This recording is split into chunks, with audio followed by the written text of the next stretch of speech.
이번 주 큐티도 예레미야였습니다. 다들 어떠셨는지요? 예레미야 큐티, 예레미야 11장이었습니다. 예레미야 11장에는요, 처음부터 그냥 본론으로 들어가는 건데요. 굉장히 위험한 사건이 등장을 합니다. 그건 뭐냐면, 다 저를 봐주세요. 네. 어떤 위험한 사건이 등장하면 누가 예레미야를 죽이려고 하는 겁니다. 만약 여러분에게 이런 상황이 도래한다면 여러분 어떤 반응일까요? 또 어떻게 반응하는 게 신앙인의 모습일까요? 최근 신림역 묻지마 살인 사건, 그 사건이 일어나고 나서부터는 대래 여러 가지 사회적인 스트레스와 공포들이 생깁니다. 신림역을 지나가는 중고등학생들은 걸어가면서 뒤를 계속 본다라고 하죠. 또 누가 자기를 찌를까봐, 또 어떤 남자가 내 뒤를 따라오나. 사회적 스트레스가 현실적인 스트레스로 와닿을 정도로 힘든 요즘입니다. 그런데 예레미야, 이건 더 적극적으로 이야기를 하는 건데요. 만약 누가 나를 죽일 사람을 내가 미리 아는 겁니다. 그렇다면 여러분은 어떨까? 그리고 조금 더 생각해 볼 것.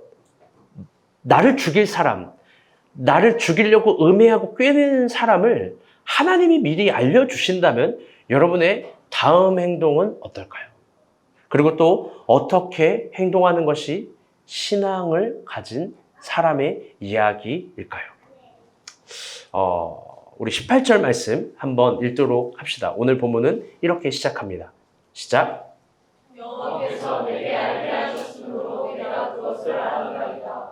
그때 주께서 그들의 행위를 내게 보이셨나이다. 아멘. 하나님은요, 지금 예레미야를 너무 사랑하세요. 뭐냐면요, 여호와께서 내게 알게 하셨으므로 내가 그것을 알았습니다. 이 11장 전에 있었던 사건은 뭐냐면, 18절 전은 누가 예레미야를 죽이려고 계략을 꾸미고 사람들이 모인 거예요. 그런데 하나님이 알려주시는 거예요. 누가 예레미야를 미워하는지, 누가 예레미야를 증오하는지, 누가 예레미야를 살인할 계획을 가지고 있는지. 한번 물어볼게요.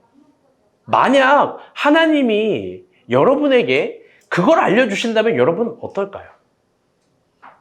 만약 여러분에게 어떤 사람이 충환이에게 무슨 마음을 갖고 있는지, 어떤 생각을 갖고 있는지 그걸 막 알려주세요. 보는 사람마다 막 알려주세요. 그럼 충환이 마음 어떨까요? 그리고 축복 아니에요? 왜? 사람의 마음을 우리 다 알고 싶어 하잖아요. 그런데 알면은 이 사람이 나를 미워한다 그러면 나도 그 사람을 동시에 미워하면 되고, 불리하다 그러면 나도 손절하면 되고, 이 사람이 진짜구나 그러면 내가 먼저 빨리 손을 잡으면 되잖아요. 유리하면 취하면 되고, 손해다 그러면 버리면 되는 것. 그게 여러분 관계의 기술입니다. 심지어 살인하려고 하는 사람을 미리 알려줬어요. 성민이. 하나님이 알려줬어요. 축복이잖아요. 어떨 것 같아요? 그 사람에 대해서. 뭐라고요? 못 죽이게 한다. 어떻게 못 죽이게 할 거야? 오케이. 그래요. 미리 빨리 알면 좋을 것 같습니다. 그런데 예레미야는 좀 다르게 반응해요. 제가 요즘엔 평일에 카페 라이에 있습니다. 카페 라이에 있으면요, 이 손님들이 항상 거의 오는 사람들이 정해져 있어요. 그래서 지원 간사가 요즘 자주 오죠? 매일 오죠. 지원 간사가 올 때마다 이렇게 얘기해요. 이제 손님들 얼굴 수를 다 알 것 같아요. 여러분, 이 정도로 이 친인척 같은 카페예요. 카페 손님이 다 누가 오는지 다 알아요. 근데 은근히 자주 오는 엄마들 모임이 있어요. 요즘 이 모임들은 자주 안 오는데 한 6명에서 8명 되는 모임인데요. 이 모임이 놀라워요. 항상 제 사무실 앞에 앉아가지고 뭔 소리 하는지가 다 들려요. 항상 모이면 늘 두 가지 주제예요. 놀라울 정도로. 아마 하나푸르니 우신초등학교는 아닌 것 같고, 하나푸르니 학부형 같은데, 내가 볼 때는. 이 어린이집 학부형인데, 오면 늘 두 가지 얘기해요. 첫 번째, 남편 욕. 무조건 남편 욕을 해요. 남편은 지금 이 더위에 가족을 위해서 열심히 밖에서 일하는 거잖아요. 사회적 스트레스 다 참고 일하는데, 이 말이 좀 조심스러워요. 오해를 살 수 있는데 그냥 들으세요.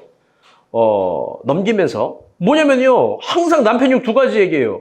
집안일을 안 도와준다. 지금 남편 밖에서 일하고 있는데. 두 번째, 돈도 못 번다. 이게 각양가층으로 막 이게 흉을 봐요. 그리고 두 번째 욕은 뭐냐? 이게 심각한 건데. 이 모임에 안 온 엄마 욕을 해요. 그 엄마의 외모, 옷차림, 말투, 머리끝부터 발끝까지 다 조목조목 평가하면서 욕을 합니다. 또 같이 오다가 어떤 엄마가 이렇게 안 온다. 그러면 이번엔 그 안 온 엄마 욕을 머리끝부터 발끝까지 해요. 그 짓거리를 2-3시간 해요. 말이 너무 많아요, 다. 그런데 여러분 깊게 생각해 볼게요.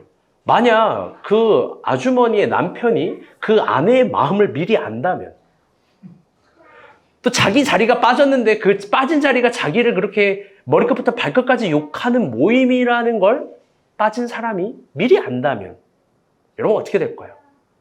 차라리 시원하지 않을까요?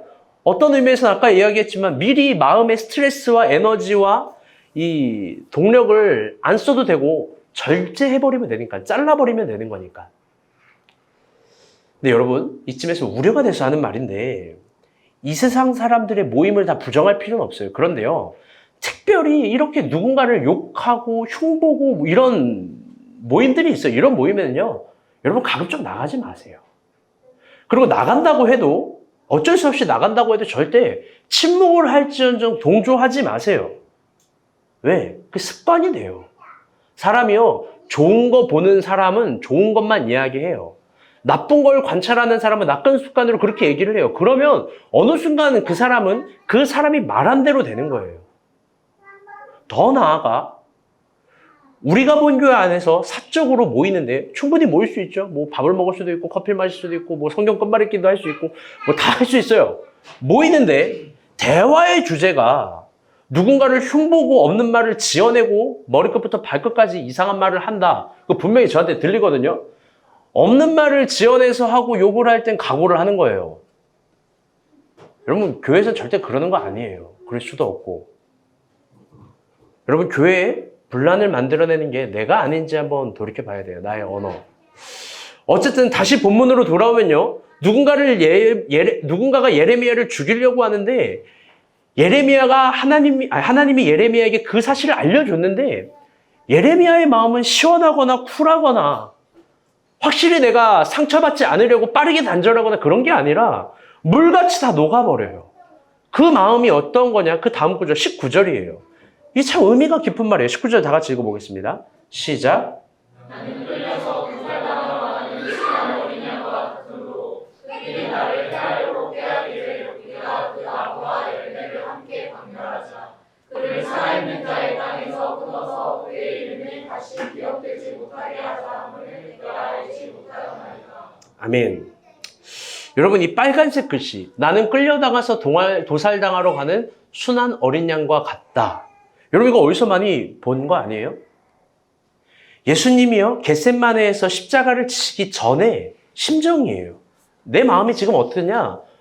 이 도살당하러 가는 순전한 어린 양 같다. 예수님이 스스로 그런 말을 하셨어요. 여러분, 예수님이요, 왜 십자가 앞에서 이 표현을 하셨을까? 왜 이렇게 표현했을까? 이건요, 당시 예수님의 감정과 당시 예수님이 처한 상황을 이스라엘의 비유법으로 이야기를 한 거예요. 그건 뭐냐면, 다시 따라볼게요. 무저항 상태. 예수님은요, 십자가 그 겟세마네에서 자신의 처한 자신의 감정은 아무것도 할 수 없이 주어진 운명으로 걸어가고 순순히 순응하고 받아들일 수밖에 없는 상태인 거예요. 그게 도살장으로 끌려가는 어린 양과 같다. 이 모티브예요. 근데 그 예수 그리스도의 무저항, 아무것도 할 수 없는 그 모티브가 바로 예레미야 11장에 나온 거예요. 예수님은 예레미야 11장 저 표현을 끌어들여서 사복음서에서 4번 다르게 표현한 거예요. 예레미야의 상황과 마음이에요. 아무것도 할 수 없고 돌살당하러 끌려가는 어린 양. 누가 나를 죽이려고 하면 반응해야 되는데, 누가 나를 살인한다고 하나님이 알려주면 방어해야 되는데, 그러지 못하고 순한 어린 양 같이 가는 거예요. 괴로운 거예요. 왜 그러냐? 왜 그는 아무것도 할 수 없냐? 하나님이 알려줘도. 그건 뭐냐? 예레미야를 죽이려고 하는 사람들의 정체 때문에 그래요. 우리 본문 21절입니다. 11장 21절 다 같이 한번 읽어볼게요. 시작. 읽어보겠습니다. 처음부터 시작. 여호와께서 아낙 사람들에 대하여 이와 같이 말씀하시되 그들이 내 생명을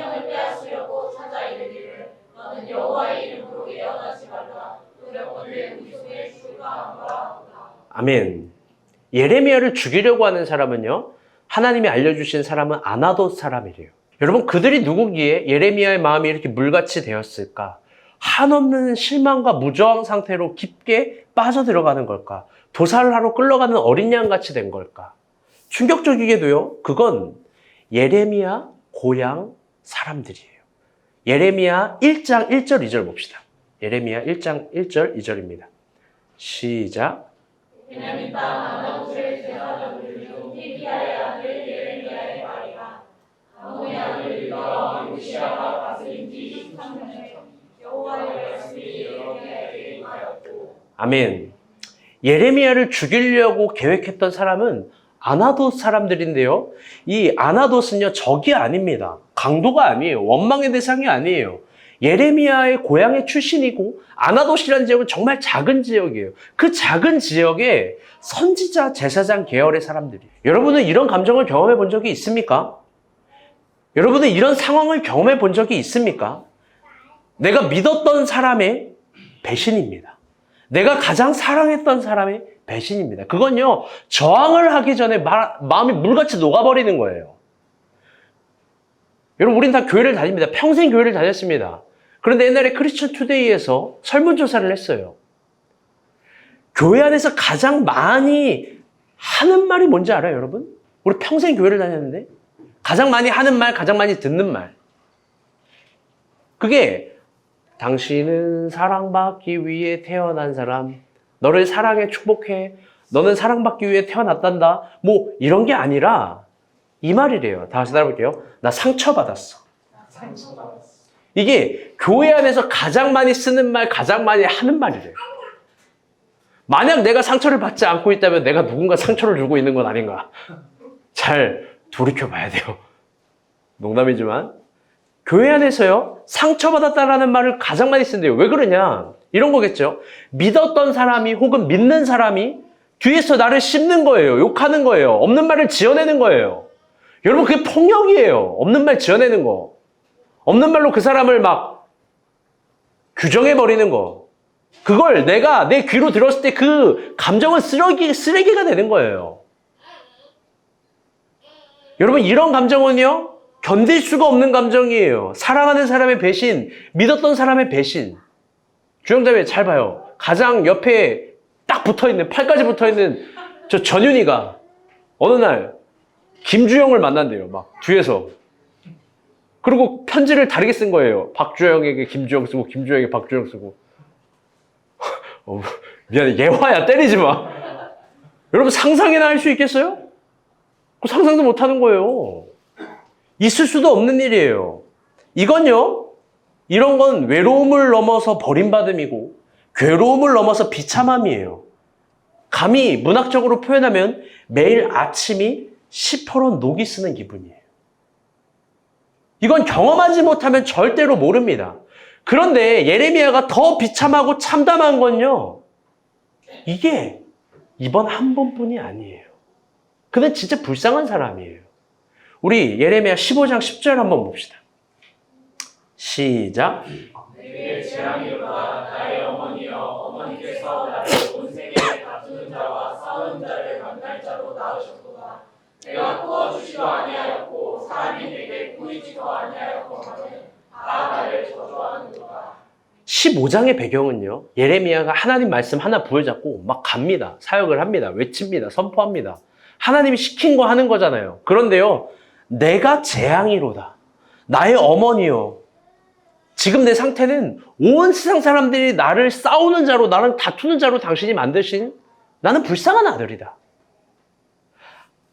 내가 사람에게 구워주지도 않았는데 온 세상 사람들이 나를 욕하고 흉보고 나랑 다툰대요. 이 재앙이라고 이야기하는데 히브리어의 재앙을 뜻하는 단어도 굉장히 여러 가지예요. 그런데 본문의 단어는 오이예요. 이게 문자의 단어가 아니라 의성어예요. 의성어. 히브리어에는 그런 의성어가 많은데 뭐냐면 비탄하고 슬프고 괴로운 사람들이 눈물을 흘릴 때 나는 소리예요. 한국적 정서로 표현하면 그 곡소리겠죠.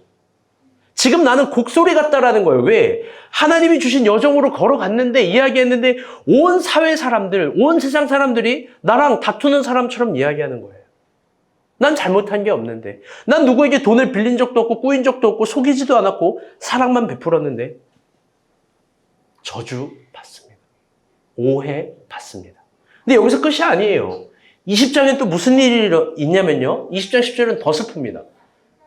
한번 읽어볼게요. 시작. 나는 무리의 비방과 사방의 두려워함을 들었나이다.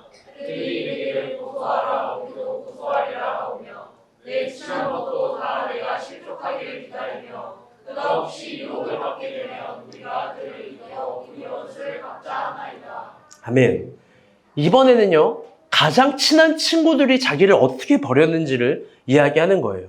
무리의 비방과 사방의 두려움을 들었는데 알고 보니까 그게 나의 친한 벗이었다라는 거예요. 나의 친한 벗이 내가 실족하기를 기다리고 내가 유혹에 넘어지기를 기다리는 거예요. 잘 봐요. 같은 고향 사람들, 같은 고향에서 같이 선지자로 일했던 사람들, 사회적인 관계들, 이번엔 친한 관계들마저 그를 버립니다. 마치 그가 문제 있는 사람인 것처럼 이야기를 합니다. 그를 고소하고 그가 무너지기를 기다리는 거예요. 왕따. 이런 단어로 표현할 수 없을 만큼 최따예요, 최따. 최악의 따돌림. 온 세상이 그를 대적하고 버리는 것 같습니다. 근데 이게 끝이 아니에요. 이게 한 가지 더 있는데 저는 이게 제일 마음 아픈 사연이라고 생각해요. 이게 제일 가슴 아픈 거예요. 예레미야 16장 1절에서 2절입니다. 시작. 여호와의 말씀이 또 내게 임하여 이르시되 너는 이 땅에서 아내를 맞이하지 말며 자녀를 두지 말지어다. 저는 이게 제일 슬프다라고 생각해요. 예레미야는요, 결혼도 안 했어요. 여러분, 우리가 믿는 하나님이 예레미야한테 이렇게 얘기한 거예요. 형주야, 너는 이 땅에서 결혼도 하지 말며 자녀도 두지 말지어다. 주희야, 너 왕따가 될 거고 세상 사람들이 너를 욕할 거고 너 혼자가 될 건데 결혼도 하지 마. 지금 결혼도 하지 말라는 말에 지금 은혜 받는 사람들이 있는 것 같은데 그러면 안 되고 결혼도 하지 말라는 거예요. 저는 이게 제일 슬픈 것 같아요. 고향 사람, 가족, 친구, 사회 다 버림받아요. 사람 버림받을 때도 있겠죠. 오해받을 때도 있겠죠. 그런데요. 그러면 최소한의 감정을 나눌 자신의 가족이라도 있어야 돼요. 자신의 아내가 있어야 되는 거예요. 아내. 여러분, 좋은 부부의 특징은 뭐냐면 여러 가지가 있겠지만 저는 개인적으로 수다라고 생각해요. 이 수다가 있어야 돼요. 매번 수다를 떨어야 돼요. 감정을 공유해야 되고 대화를 이야기해야 돼요. 수다 떨다가 자발 떨어가지고 싸울지언정 그게 막 말이 실수해가지고 막 이상한 데로 튈지언정 부부가 대화가 사라지면 다 사라진 거예요. 대화를 해야 돼요. 싸울 대화든 죽일 대화든 수다든 뭐든 매번 대화를 해야 되는 거예요. 제가 요즘에 또 이 얘기해서 미안한데 이게 재밌어서 그래. 근데 요즘 박지원 간사가 여기서 일하잖아요. 관찰 일기야. 관찰 실험. 왜 그러냐? 같이 있으면요 매번 내가 이걸 말하면 좀 그런데 또 용식이한테 전화가 와요. 아니 지원이가 불안한가 봐. 나 일 끝났어 어디 이동해. 지원이가 때리는지 오해를 했어요. 나 일 끝났어 어디 이동해. 나 일 끝났어 어디 이동해. 그럼 지원이 뭐라는지 알아요? 표정 딱 변화도 없어. 귀찮은 거야. 수고했어. 알았어. 알았어. 박목자가 딱 박수진에게 저렇게 전화하거든. 바빠. 끊어. 알았어. 용식이 계속 뭐 미주얼 고주얼 막 얘기해요. 용식이 계속 밥 먹었니? 뭐 로맨스 가예요. 지난주 용팔이었는데 이번 주에 또 용식이에요. 어쨌든 여러분 중요한 건 뭐 이게 기준이 될 필요는 없어요. 또 이게 안 돼. 우상이 되면 안 돼. 근데 제가 말하고자 하는 건 자기 편이 하나 있고 자기 대화를 들을 수 있고 대화를 할 수 있다는 건 여러분 참 좋은 거예요. 그런데 그런 아내가 넌 두지 마. 하나님 모르는 분이 아닌데 이 왕따 당하고 외로운 사람에게 아내마저 두지 말라는 거예요. 자녀도 낳지 말래요. 자녀도 허락할 수 없대요. 여러분 자녀를 왜 낳는 줄 알아요? 이게요. 잘 들어보세요. 우리 성인이니까. 이게 성욕의 결과물이 아니에요. 결혼을 하기 전에는 뭔가 성욕의 결과물로 그런 욕망으로 이 성행위 뭐 이런 걸 생각해요. 여러분 근데요. 결혼, 거룩한 두 부부의 결혼 그리고 그 자녀라는 건 뭐냐면요. 부부가 내일을 살아갈 수 있는 희망이에요. 여러분, 그래서 자녀를 낳는 거예요. 자녀가 희망이에요. 지금 애들이 떠든다? 아, 우리가 본 교회 희망이 울고 있구나. 희망이 떠들구나. 희망이 자빠져 자고 있구나. 희망이 배고프구나. 이렇게 이해하면 돼요. 희망이에요. 절망이기도 한데. 여러분, 쿠키 아까 만들었는데 저는 뭐 같이 하지도 않았지만 난장, 오븐, 뭐 난리도 아니에요. 우리 희망들이 지금 희망 기어가고 있잖아요. 저기 뒤에서 희망이 기어가고 있고. 부부는 내일을 살아갈 수 있는 희망을 자녀에게 보는 거예요. 자녀에게 분명 그런 성격이 있는데 하나님이 예레미야에게 그런 최소한의 희망도 가지지 말라는 거예요. 독신으로 살라 그래요. 고대 근동에서 중요한 얘기예요. 옛날에 창세기 성경 공부할 때도 얘기했지만 독신이라는 개념이 없어요. 남녀는 결혼해야 되는 거예요. 함께 있어야 되는 거예요. 독신이라는 개념이 없는데 하나님은 지금 예레미야에게 개념에도 없는 삶을 살라고 한 거예요. 반대로 생각해 봅시다. 깊이 생각해 봅시다. 그렇다면 독신이라는 개념이 없기에 그의 삶은 아무도 이해받을 수 없는 삶이고 그의 삶을 아무도 이해해 주지 못하는 삶입니다. 여러분 깊게 생각해 봐요. 개념에도 없는 삶인데 그게 이해받지도 못하는 삶이라면 여러분 얼마나 비참해요. 얼마나 비참하냐고요. 아무리 생각해도 하나님이 정말 너무합니다. 예레미야는 너무 불쌍합니다. 아나돗 사람, 자신의 고향의 예언자들이 그를 살인을 계획하는데 아무도 그를 도와줄 사람이 없는 거예요, 지금. 친구도, 가족도, 자녀도, 사회적인 관계도 다 없는 거예요. 그래서 그런 자신의 상황과 감정과 상태를 이렇게 표현하는 거예요. 도살장에 끌려가는 어린 양 같다. 내 마음이 지금 하나님 그렇습니다. 그리고 이 표현이 2000년 이후 십자가 예수님 앞에서 사용이 된 거예요. 그날 예수님의 감정과 상황도 동일한 거예요. 이런 고립은 하루도 살아가기 힘든 겁니다. 분명합니다. 다시 질문해요. 여러분 이런 상황을 겪어본 적 있습니까? 이런 감정을 느껴본 적이 있습니까? 외로움을 넘어 버림받음, 괴로움을 넘어 비참함, 매일 아침과 새벽이 시퍼런 녹이 쓰는 기분, 상상할 수 없는 거예요. 그런데 그때 예레미야가 자연스럽게 이런 질문을 아주 순수하게 합니다. 12장 1절에서 2절입니다. 중요해요. 이건 두 눈 크게 뜨고 한번 읽어볼게요. 시작. 여호와여 내가 주와 변론할 때에는 주께서 의로우시니이다. 그러나 내가 주께 질문하오나니 악한 자의 길이 형통하며 타락한 자가 다 평안하는 무슨 까닭이니까. 주께서 그들을 심으심으로 그들이 뿌리가 박히고 장성하여 열매를 맺었거늘 그들의 입은 주께 가까우나 그들의 마음은 멀리 있다. 아멘. 이런 상식적인 질문을 하는 거예요. 본인이 너무 어려우니까. 하나님, 의인인 나는 이렇게 외로운데 왜 악인은 형통합니까? 하나님, 의인인 나는 이렇게 고난을 받는데 악인들은 왜 이렇게 행복합니까? 하나님, 의인인 나는 이렇게 배가 고픈데 악인인 저들은 왜 이렇게 배가 부릅니까? 2절 말씀 보면 이런 거예요. 주님, 당신이 심으셨고 당신이 뿌리 박히게 했고 당신이 장성하게 맺혔기 때문에 그들이 지금 잘 먹고 잘 사는 거 아닙니까? 사실 1절에서 가장 거슬리는 표현은 이거예요. 1절 하얀색 글씨 연미가 읽어주세요. 여호와여 내가 주와 변론할 때에는 주께서 의로우시니이다. 아멘. 이거예요. 의로우신 하나님. 당신은 의로운데 의로운 하나님 오류 있는 거 아닙니까? 당신이 의롭다고 하는데 왜 그런 겁니까? 의로우신 하나님, 스타카토로. 이건 사실 건방지면서 순수한 질문이에요. 또 정말인지 이 질문이 예레미야 신학을 깊게 이해했을 때 정말 이해가 돼요. 그 이유는요. 예레미야는 잘 들어봐요. 도저히 지금 자신의 상황을 객관적으로 이해할 수 없기 때문에 그래요. 자신은 의로운 신앙이 있는데 악한 현실과 부조화를 맞닥뜨릴 수 없어요. 악인이 더 잘 되니까. 의로운 자기가 더 안 되니까. 더 나아가 하나님의 공의가 전혀 보이지 않아요. 토라에 의하면 악인은 망해야 되고 악인이 재산은 다 없어져야 되는데 오히려 악인이 더 잘 먹고 잘 삽니다.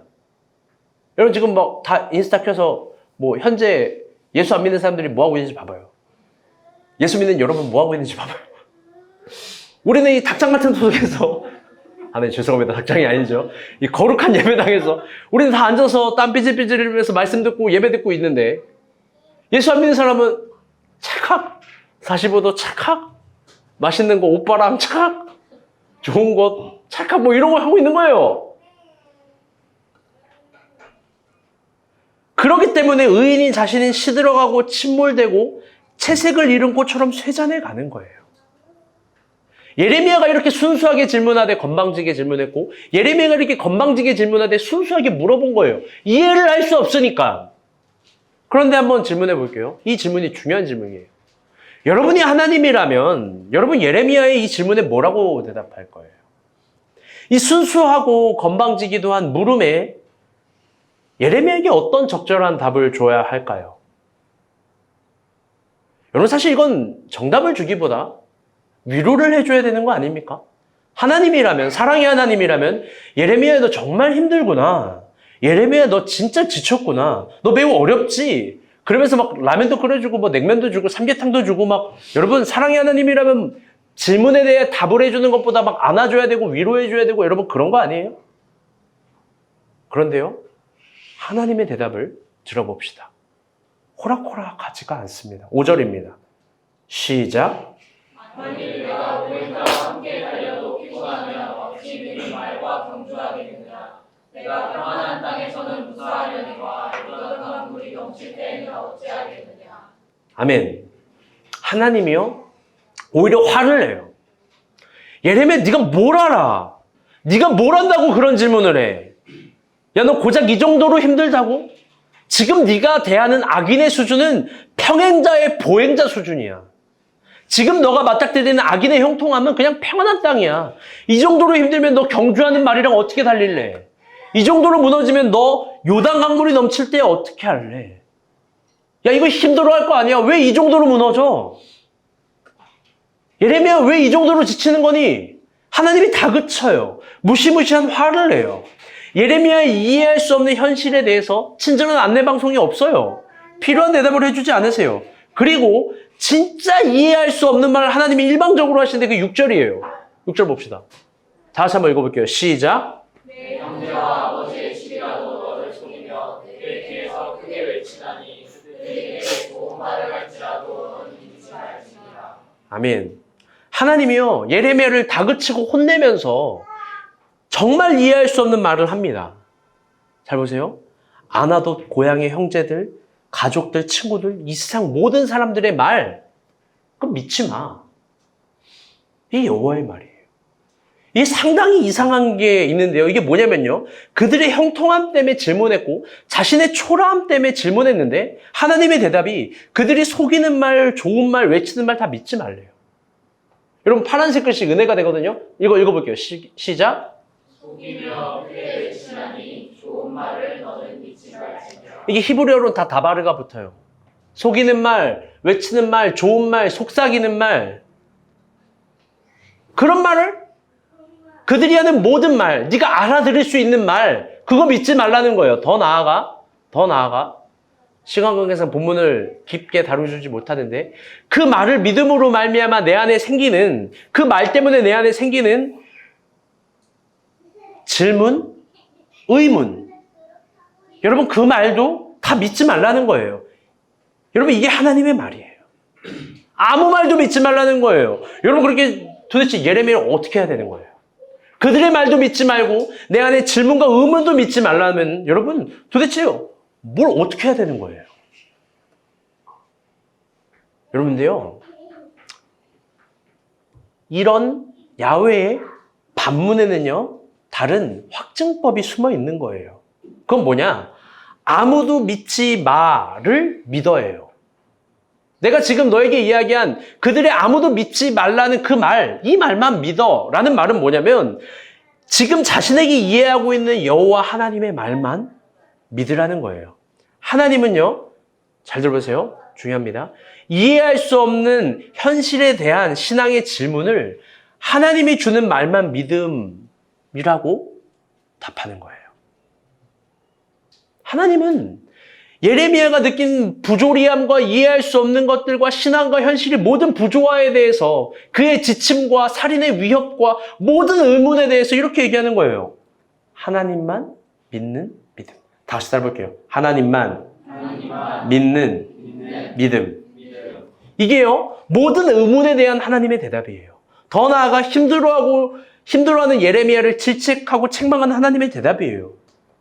여러분, 왜 하나님은 예레미야에게 이렇게 이야기한 걸까?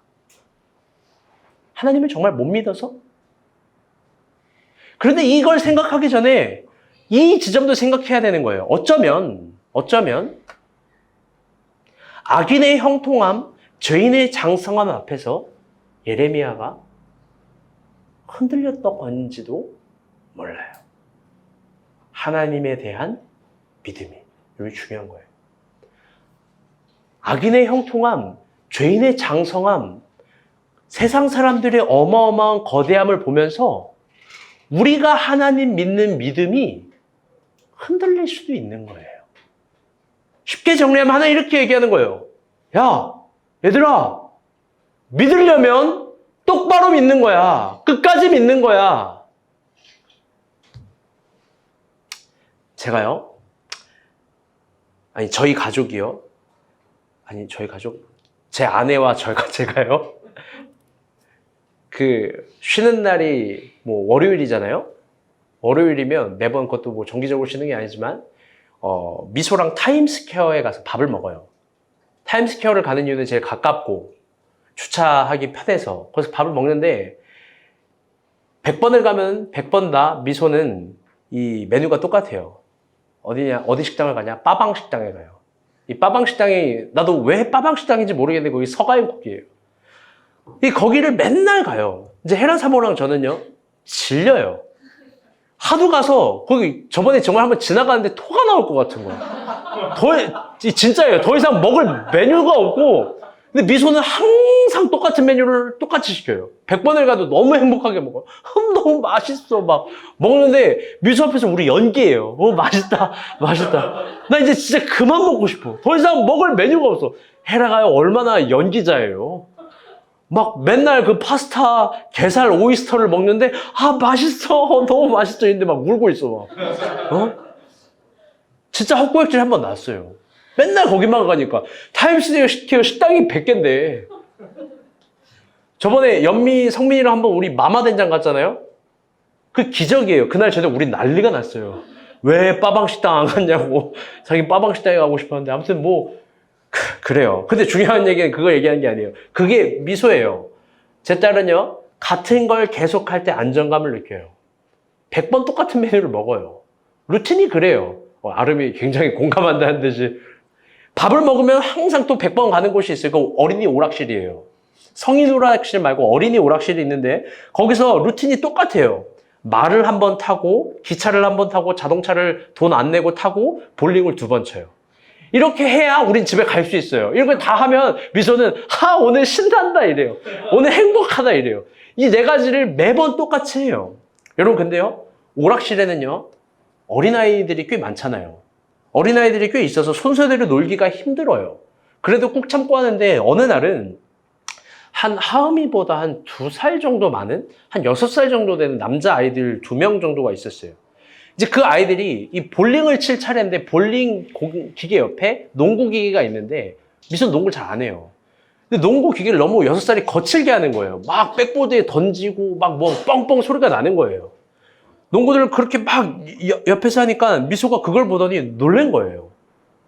그래서 저한테 얘기해요. 아빠, 무섭다. 가자. 이러는 거예요. 그래서 제가 앞에 아빠가 있는데 뭐가 무서워? 이랬어요. 야, 그냥 해. 이거 볼링 쳐. 옆에 아빠가 있는데 뭐가 무서워? 그러니까 미소가 저를 딱 쳐다보면서 이런 얘기하는 거예요. 이게 중요한 얘기예요. 아빠, 쟤네들이 아빠를 때릴 수도 있어. 설명해 주듯이. 아빠, 쟤네들이 아빠를 힘들게 할 수도 있어. 제가 딱 봤어요. 왜 그렇게 말하나. 미소의 눈에는요, 제 아빠인 38살 먹은 저는 지수준으로 보이고, 저 6살 정도 되는 남자아이들은 상당히 커 보이는 거예요.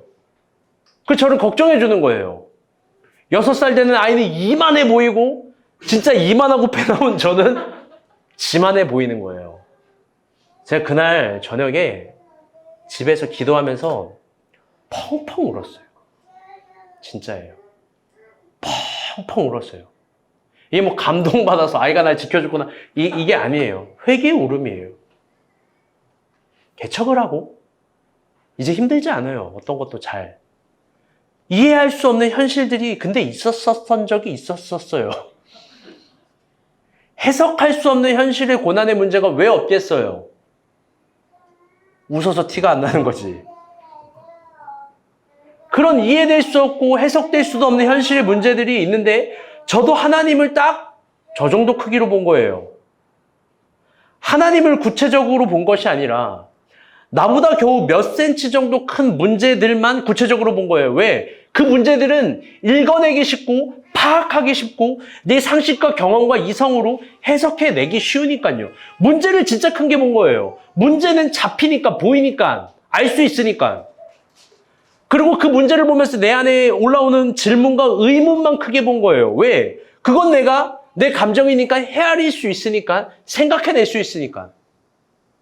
여러분 막 남녀들 싸울 때 봐요. 주의자매 남녀들 싸울 때 봐요. 오빠가 뭘 하는지 중요한 게 아니라 내 감정이 더 중요한 거잖아요. 지금. 미안해요. 웃으라고 한 얘기인데. 지금 내가 뭘 느끼는지가 더 중요한 거예요. 왜? 내 감정은 내가 읽어낼 수 있으니까. 그걸 제일 크게 본 거예요. 정말 중요한 내 옆에 있는 하나님의 크기, 나와 함께 하시는 분의 크기, 그거에 대한 신앙은 언제나 갖지 못했던 거예요. 해석할 수 없는 일을 만날 때, 설명할 수 없는 현실의 고난의 문제를 만날 때. 여러분, 잘 봐요. 문제는 언제나 크게 보여요. 왜? 정확히 크기를 잴 수 있으니까. 그런데요, 하나님은요, 크게 안 보여요. 왜? 크기를 잴 수 없으니까. 여러분, 하나님은 어떤 크기로 봐요? 우리는 하나님 어떤 수준으로 봅니까? 우리도 저 김미소처럼 고작 하나님의 크기를 우리 수준으로 보고 문제를, 세상을 어마어마하게 여러분 크게 보는 거 아니에요? 구체적으로 파악할 수 있는 세상에 속삭이는 말, 외치는 말, 좋은 말, 막 이런 거는 막 엄청 크게 들리고 구체적으로 새겨지고 하나님이 우리에게 하시는 말, 하나님이 우리에게 하시는 명령, 하나님이 우리에게 하는 약속, 여러분 그거는 흐릿하게만 드는 거 아닙니까? 하나님의 말씀을 따라가면서 왜 안 되지라는 내 안의 의문과 질문들 막 이거는 너무 선명하고 각이 서고 예리해서 당장 내일 죽을 것처럼 여기면서 하나님이 돼 라고 하니 단순한 한마디, 가 라고 하니 단순한 한마디, 순종해 라고 얘기했던 그 한마디에 대해서는 여러분 정확하게 파악하지 못한 거 아니에요? 오늘 본문이 정말 아름다운 이유가 있어요. 그건요, 하나님의 저 책망에 예레미야는 무음을 해요. 무언. 아무 말로 대답을 하지 않아요. 오히려 정말 아름다운 이유는 뭐냐면요, 예레미야가 답을 했는데 뭘로 답했냐면, 다 같이 따라볼게요. 걸음. 예레미야가요, 자신의 묵묵한 걸음으로 대답했어요. 그 걸음은 뭐냐? 예레미야 13장을 써내려가기 위한 걸음이에요. 13장부터 50장, 52장까지 예레미야가 끝날 때까지 질문이 없어져요. 이제 예레미야는 더 이상 질문은 안 해요. 자신의 길을 걸어갈 때, 하나님이 명령해 주시는 길을 걸어갈 때 이해되지 않으면 이해되지 않는 대로 걸어가요. 이해받을 수 없으면 이해받을 수 없는 상태만큼 걸어가요. 내 안에 질문과 의문이 생기면 질문과 의문을 그냥 가슴에 품에 안고 걸어가요. 중요한 얘기예요. 내 안에 의심도, 내가 해석해낼 수 없는 문제도, 하나님의 찾지 못한 뜻도 다 그대로 지금 답을 요구하는 게 아니라 그거 갖고 걸어가는 거예요. 13장까지, 14장까지, 15장까지, 20장까지. 가면서 또 친구들이 버리고 가족이 버리고 결혼도 하지 말라 그래요. 그런데 그냥 걸어가는 거예요. 왜? 다 같이 따라볼게요. 하나님이 크니까. 하나님이 커요. 하나님이 여러분보다 커요. 하나님이 여러분의 문제보다 커요. 하나님이 우리가 잡을 수 있는 어떤 상황의 어려움보다 커요. 크신 하나님은 정확한 하나님이고 정확한 하나님은 섬세한 하나님이에요. 그분이 우리가 알아들을 수 있게 상황을 설명해 주지 않아요. 우리가 알아들을 수 있게 명령만 할 뿐이에요. 가라. 멈춰라. 엎드려져라. 될 거다. 말도 안 되는 이스라엘의 후기 시대를 살아가는 예레미야가 그곳에서 이해할 수 없는 정답을 그래서 얘기한 거예요. 예레미야는 이해하면서 뭐예요? 바벨론에 항복해라. 바벨론에 항복해라. 여러분, 하나님을 이렇게 믿는 거예요. 잘 들어봐요. 내가 이해할 수 없는 말과 상황과 설명과 설득, 여러분 이걸로 하나님을 믿는 게 아니라 묵묵히 걸어가면서 믿는 거예요. 때로는 이해되지 않아도 철저히 복종함으로 걸어가야 될 길이 있는 거예요. 이 눈에 아무 증거 보이지 않아도 여러분 하나님 신뢰하면서 걸어가야 될 길도 있는 거예요. 왜요? 하나님이 실수하지 않으니까. 하나님이 이해되지 않는다고 벗어나거나 외면할 수 있는 존재가 아니에요. 우리가 하나님을 믿는다는 건 우리의 이성으로 그분을 이해한다는 게 아니에요. 여러분, 성경의 어떤 이야기가 우리의 상식과 이성으로 이해가 돼요? 인간의 관점으로 이해가 되지 않아요. 그러나 신의 관점이라면, 이 이야기는 신의 이해라면, 하나님의 논리라면 다 되고 이해되는 지극히 상식적인 책인 거예요. 그래서 성경은 땅의 책이 아니라 하늘의 책이에요. 하늘의 책. 여러분, 하나님이 나에게 주어진 상황이 이해되지 않을 때가 많아요. 그런 질문들이 막 올라와요. 어떻게 될지 모를 때가 많아요. 그런데 여러분, 그거에 대한 해답은 이 세상 소리도 믿지 말고 내 안에 올라오는 질문과 의문도 믿지 말고 다 같이 따라볼게요. 하나님 믿자. 그럼요. 하나님 믿으면서 걸어가는 거예요. 여러분 하나님이요. 고대 근동에서 역사에 처음 등장한 장면이 있어요. 그게 바로 창세기 12장 아브라함을 만나주는 거예요. 하나님이 한 인격을 만나준 게 아브라함이잖아요. 아브라함을 만나줘요. 아브라함을 만나주면서 아브라함에게 첫 마디가 이거예요. 12장 1절. 우리 다 같이 한번 읽어볼게요. 시작.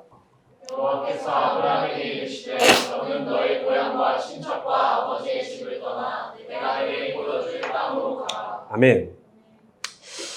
하나님은 아브라함을 역사에서 처음 만나줍니다. 그런데요, 하나님이 처음 만나주는 아브라함에게 이야기하는 문법을 봐요. 이게 신기한 거예요.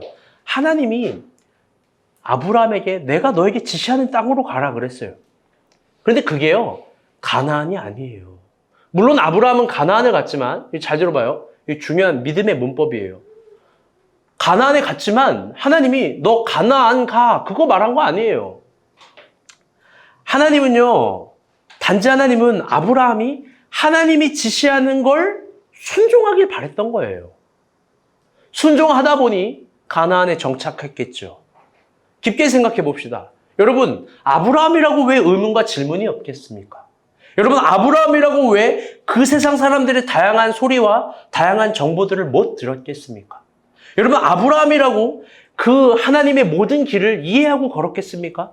여러분, 그게 아니에요. 거기에 응답한 삶이 아닌 거예요. 오히려 아브라함은 하나님의 지시, 하나님의 손가락, 내가 너에게 명하는 그 땅, 여러분, 하나님의 손가락에 인생을 건 거예요.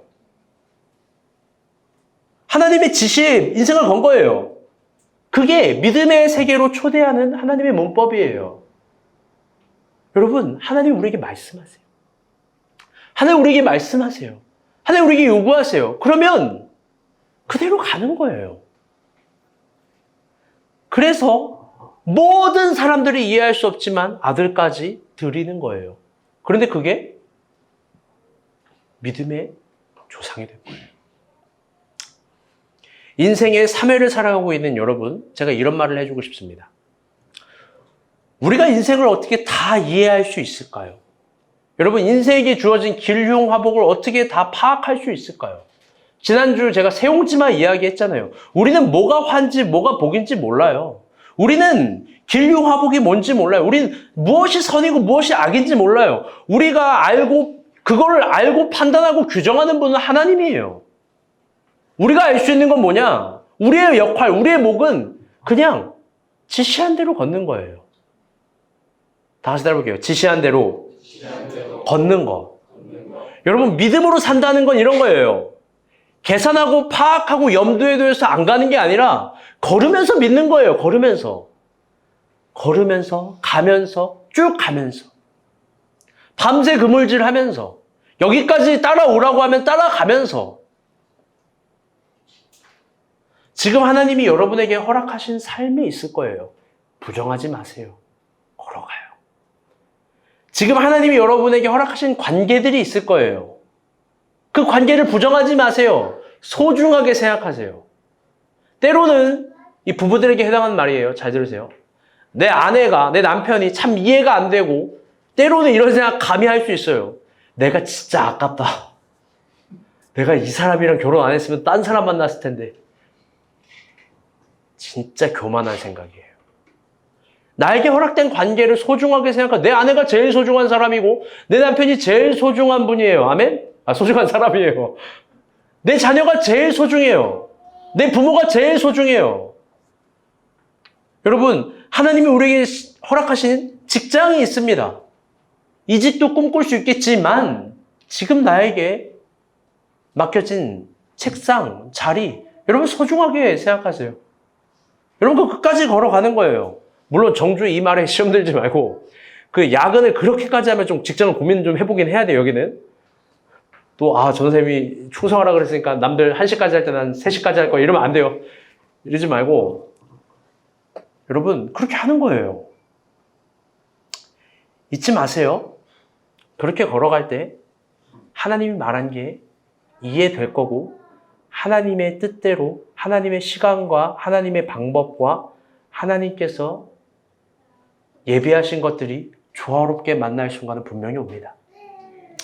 힘든 거 알아요. 이해될 수 없는 거 알아요. 어려운 거 알고 나를 혼란스럽게 하는 세상 사람들이 있다라는 거 알아요. 그들이 장성하고 크다라는 거 알아요. 그런데 여러분 그걸로 인해 멈춘다면 경주마 어떻게 경주해요? 여러분 그걸로 인해 멈춘다면 여러분 요단강이 범람할 때 어떻게 대응하는 거예요? 하나님은 우리가 경주마랑 달릴 수 있다고 우리가 요단강이 범람해도 우리가 대안이 될 수 있다고 믿으시는 분이에요. 여러분 오늘 설교 제목은 개똥벌레입니다. 이 결론 아니에요. 우리가 잘 알고 있는 동요예요. 근데 이 가사말이 참 기가 막혀요. 넘겨주세요. 제가 한번 노래 부르지 못하겠고 한번 읽어드릴게요. 이 가사말 참 은혜로워요. 아무리 우겨봐도 어쩔 수 없네. 저기 개똥 무덤이 내 집인걸. 가슴을 내밀어도 친구가 없네. 노래하던 새들도 멀리 날아가네. 가지 마라 가지 마라 가지 말아라. 나를 위해 한 번만 노래를 해주렴. 외로운 밤 쓰라림 가슴 안고 오늘 밤도 그렇게 울다 잠이 든다. 2절 가사 더 절절해요. 마음을 다 주어도 친구가 없네.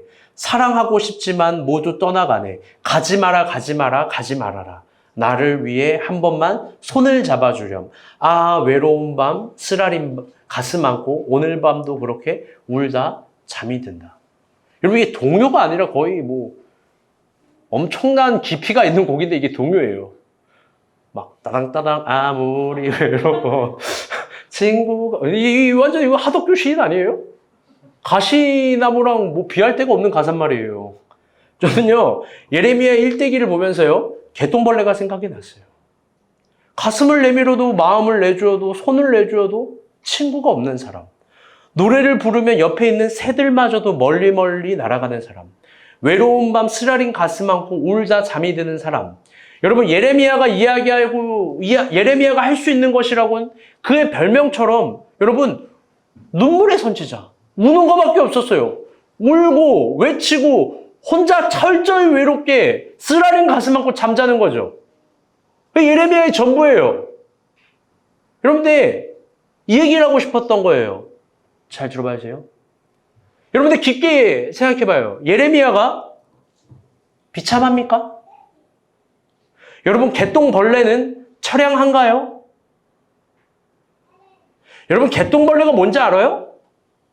개똥벌레? 여러분의 상식에 물어볼게요. 개똥벌레가 뭐예요? 어떻게 알았어? 박수 한 번.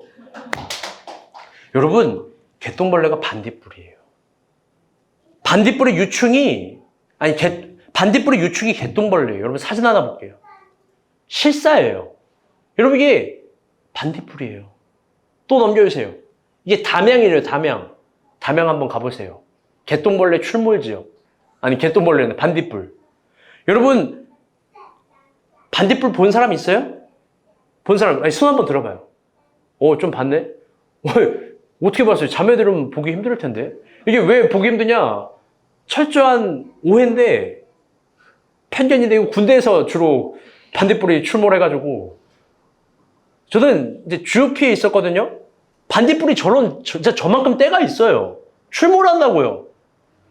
개똥벌레가 아름다운 이유는 뭐냐면은, 이게 혼자 안 다녀요. 다 같이 다녀요. 우리가 본 게 같이. 그런데 여러분, 저게요, 반딧불이 갑자기 있으면요, 그 척척한 군생활, 팍팍한 군생활, 그 똑같은 아스팔트도 신비한 공간으로 치환이 돼요. 위로가 되고 소망이 돼요. 이게 온 숲을 신비한 물결로 물들여요. 여러분, 반딧불은 어마어마한 능력이 있어요. 그 빛은 진짜 황홀해요. 네, 이거를 잡아오고 싶은데 잡아올 수가 없으니까 너무 아쉬운데, 여러분, 예레미야의 울음이 그래요. 그의 묵묵한 걸음이 그래요. 사실 온 세상에 하나님의 빛을 반딧불처럼 보여주고 있던 거예요. 악인이 승리한 세상, 그 땅 가운데서 하나님이 함께 계시다라는 신비로운 빛을 보여주고 있는 거죠. 보여주고 있는 거예요. 잘 들어봐요. 이 명언인데, 스스로 빛나려고 노력하지 마요. 우린 개똥벌레라서 하나님이 빛나게 해주세요. 아멘. 사랑하는 여러분, 하나님만 바라보는 우리의 믿음이, 우리의 눈물이, 우리의 걸음이 꼭 이렇게 됐으면 좋겠습니다. 우리가 하나님 믿고 묵묵하게 걷는 걸음이 잠시는 개똥벌레처럼 보일 수도 있어요. 아, 외로운 밤, 쓰라린 밤, 손을 내밀어도 가슴을 내밀어도 친구가 아무도 없고 노래하면 새들마저도 도망가는 것처럼 보이지만, 곧 반딧불같이 빛나고 신비하고 우아하며 아름답게 부활하는 빛나는 우리의 삶이 되리라 의심하지 않습니다. 아멘. 말씀의 결론을 맺도록 하겠습니다.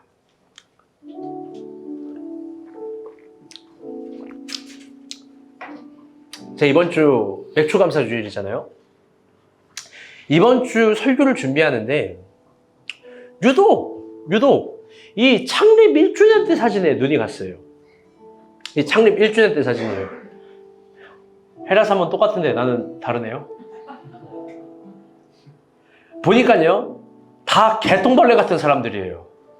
이 개똥벌레 같은 것들이 모여 있더라고요. 제가 어제 용식이한테 그런 얘기를 했어요. 아니, 진짜 지원이 우리가 본 교회 될 거면 좀 빨리 와서 좀 교회에서 도와주지. 뭐하러 이렇게 늦게 와가지고. 여러분, 진짜 우리가 본 교회에 같이 있을 거면 좀 빨리 오지. 이때 얼마나 힘들었는데. 여러분, 이해받을 수 없는 사람들이 모였고, 개념에도 없는 삶을 살아가는 사람들이 모였어요. 어떻게 모인지도 모르겠고, 이게 근데 믿음으로 쭉 걸어가기를 희망하는 사람들이 이때 모였던 거예요. 근데 이게 진짜 개똥벌레 같은 사진인데, 이게 뭐냐면요, 이 창립 1주년 부활 주일이 남의 교회에서 예배드렸어요. 우리 교회가 없어가지고. 연미도 있죠? 수진이, 찬윤이. 나머지 어디 갔어요? 성근이도 있네, 여기. 그런데요, 제가 저 때 늘 창립주일 때 이야기하지만, 우리 재산이 예배 박스 하나 5번을 이사 갔고 너무 힘들었어요. 근데 저 사진을 보면서 제가 일기에도 처량하게 아주 막 예레미야 애가처럼 개똥벌레 노래처럼 썼는데, 제가 저 사진 스크랩하면서 이렇게 썼어요. 저 때 나는 뭘 믿고 걸어갔을까? 저 때 우리는 뭘 믿고 걸어갔던 걸까? 진짜 아무것도 없었어요. 지금이야 옆 사람도 있고 건물도 있고 카페도 있고 애기들도 있죠. 당시, 오늘 정말 중요한 얘기를 하나 할 거예요. 당시 예배당이 없어서 5번 이사 가고 마지막 이사 갈 때 이대로 안 되겠다 싶었어요, 진짜. 그래서 건물을 계약했어요. 바로 이 건물이죠. 박수진 자매 어디 있어요? 이 건물을 박수진 자매가 받고 박찬윤 형제가 봐서 둘이 이 건물을 계약한 거예요. 저는 교회 리더인데도 뭔지도 몰라요. 둘이 이걸 받고 건물을 계약했어요. 보증금이 얼마냐? 다들 보증금 궁금해하죠? 이제 한번 공개를 해볼게요. 보증금이 2천만 원이에요. 싸지요, 나름. 누가 2천만 원이 있어요, 우리 중에? 이거 공사를 해야 돼요. 이게 태권도장, PC방, 막 엄청난 쓰레기들, 이 쓰레기가 얼마나 많았는데요. 여기서 인테리어비를 잡았는데요. 최소 비용으로 잡았는데 5천만 원. 총 7천만 원이 필요해요. 7천만 원 누가 있어요? 그때 당시 우리 교회 11명인데. 보통 교회 개척하면요, 막 다른 교회에서 도와줘요. 근데 우리 교회 아무도 안 도와줘요. 눈물로 정말 많이 도와달라고 기도했는데 개척을 하면 여기저기 잘 도와주기도 하는데 신기하게 우리 진짜 아무도 안 도와주더라고요. 기도 끝에 우리 가정이 이거 십자가 져야 된다라는 마음을 주셔서, 당시 코로나가 있었고 소상공인 대출을 막 허락했어요. 5천만 원. 그래가지고 어머니 이게 별로 긴장해서 듣지 마요. 제가 이제 사업자가 있으니까, 출판사가 있으니까 그걸로 5천만 원 대출을 받았어요. 그리고 여기저기 엄마 뺑도 뜯고 누구 뺑도 뜯어가지고 2천만 원을 만들었어요. 7천만 원. 이걸 갚으려고 부단히 노력했어요. 이걸 갚아야 되겠다라고 생각했고, 이걸 갚지 않으면 안 될 거라고 생각을 했고, 이걸 무조건 갚으려고 했어요.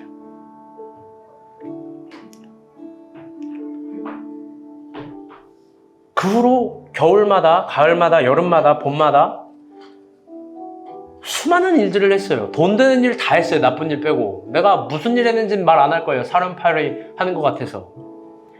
이런 합리적인 생각을 할 수도 있어요. 교회가 잘 되면 대출을 받았으니까 교회 보조금으로 1만 원도 교회 돈 쓰지 않았어요.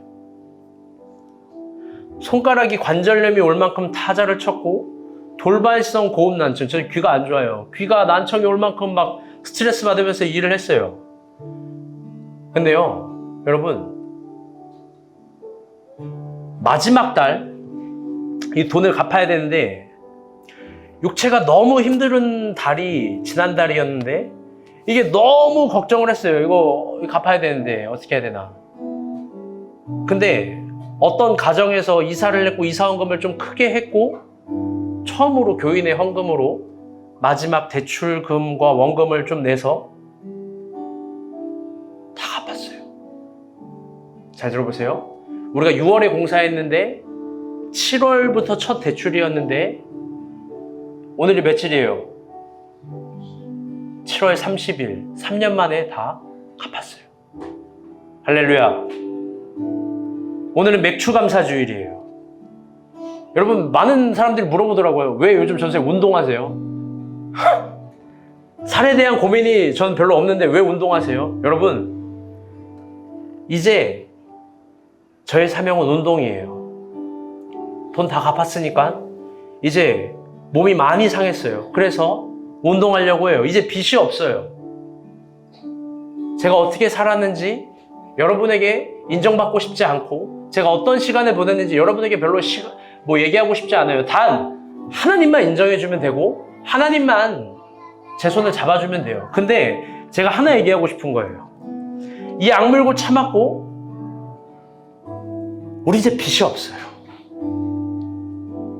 여러분은 이런 스트레스가 당연히 없었을 거고, 저도 이제 없어요. 얼마나 자유한데요. 근데 지난 3년간 개똥벌레 같은 삶을 살았는데, 제가 보니까 늘 이때쯤 하는 얘기인데 우리 다 그렇게 살았던 거예요. 여러분, 이 5천만 원짜리 공사, 이거 돈 많다고 많은 돈도 아니에요. 인테리어 하는데 얼마나 많이 돈이 드는데요. 누는 이야기하지만 박 목자 인간사가 3개월 동안 이거 다 공사한 거예요. 결혼을 잘해가지고 수지참의 아버지랑 박 목자 아버지 막 부르다가 깡패처럼 제발 해달라 거지처럼. 여러분, 이거 철거할 돈이 없어가지고 그때 교인도 아닌데 다 불러가지고 여기 막 몇 톤을 치워버렸는지 몰라요. 여러분, 이 두 분의 등판이 여러분 반딧불처럼 빛나지 않습니까? 여러분 또 이쯤 되면 늘 하는 말, 우리가 보는 교회 목자들 개똥벌레 같은 사람들이에요. 모든 걸 참고 여기까지 와요. 그런데 여러분, 우리같이 젊은 사람들이 교회를 세우고 이제 빚도 없어요. 다 목자들이 헌신해서 그래요.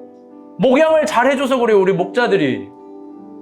여러분, 목자들 여러분 빛나지 않습니까? 우리 창립 멤버들이 개똥벌레 같은 사람들, 여러분 고마워요. 빛나요.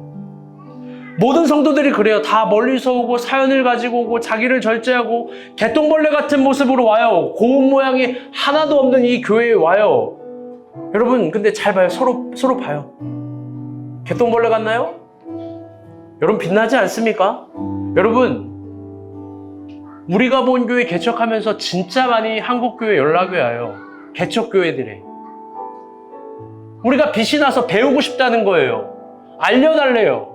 그래서 다시 공유교회도 시작하려고 해요. 또 희망이 되어주려고. 여러분, 이 교회를 통해서 나간 교회가 2교회나 돼요, 벌써. 여러분, 제가 이번 단체 사진을 봤어요. 큰 거. 여러분, 이게 좀 신기하지 않습니까? 이 차이가? 보니까요, 다 빛나요. 아주 빛나요. 저는 매일 이거 보면서 살아요. 여러분은 모르겠지만 내가 이거 하루에 100번 보면서 막 울고 불고 막 행복해요. 난 너무 행복해요. 이것만 보면은. 여러분, 그런데요, 이제 빛나는 우리가, 빛 없는 우리가 이 개똥벌레 같은 사연을 가지고 간판을 만들려고 해요. 이제 드디어 빛이 없으니까 간판을 만들려고 합니다.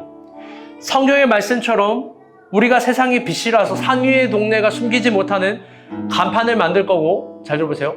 간판을 만들 사람도 세웠어요. 그 사람 아주 부담이 엄청 되겠지. 여러분, 이제 여러분 차례예요. 어떤 차례냐? 재산을 팔라는 얘기 안 해요. 어마어마한 헌금 하란 말 하지 않아요. 단 간판할 땐 여러분 돈을 좀 모았으면 좋겠어요. 무슨 간판을 어떤 모양으로 할지 저도 잘 모르겠어요. 뭐 우리가 본 교회 크게 안 쓸 것 같아요. 그런데 교회 간판을 하긴 할 거예요. 오늘 우리가 본 교회 사랑한다면, 혹 나의 헌금이 조금 모자르다면 제가 이런 말도 해요. 온라인으로라도 조금 더 하세요. 간판은 같이 만들고 싶어요. 얼마가 드는지 모르겠지만 제 스타일 알죠? 좋은 거 하려고 합니다. 좋은 거. 오늘 우리 교회 가장 어려웠던 시절을 생각하면서 우리가 본 교회 창립 간식 준비했어요. 우리가 첫 주 예배 드리고 이 간식 먹었어요. 바나나, 방울토마토, 사탕. 원래 떡도 있어야 되는데 떡 준비 못했고, 그 다음에 그때 당시 피플지 사무실에서 훔쳐먹었던 라면, 거기 사무실에서 라면 훔쳐먹었어요. 라면 다 준비되어 있어요. 이거 먹고 여러분 반딧불처럼 빛나길 희망합시다. 아멘. 오늘 우리 교회의 희망들인 아까 얘기한 저 어린아이들이 간식도 준비했어요. 어린이들을 위한 부서를 만들었고 예산을 세우고 교회들 리모델링한 걸 감사한 마음으로 그 간식 세트 하나 없나요? 좀 가져와봐요. 이 엄청난 작품들 저 아이들이 준비했어요. 이거 먹으면서 여러분 더 서로 사랑하고 교회를 사랑하고 우리 아이들을 사랑합시다. 아멘.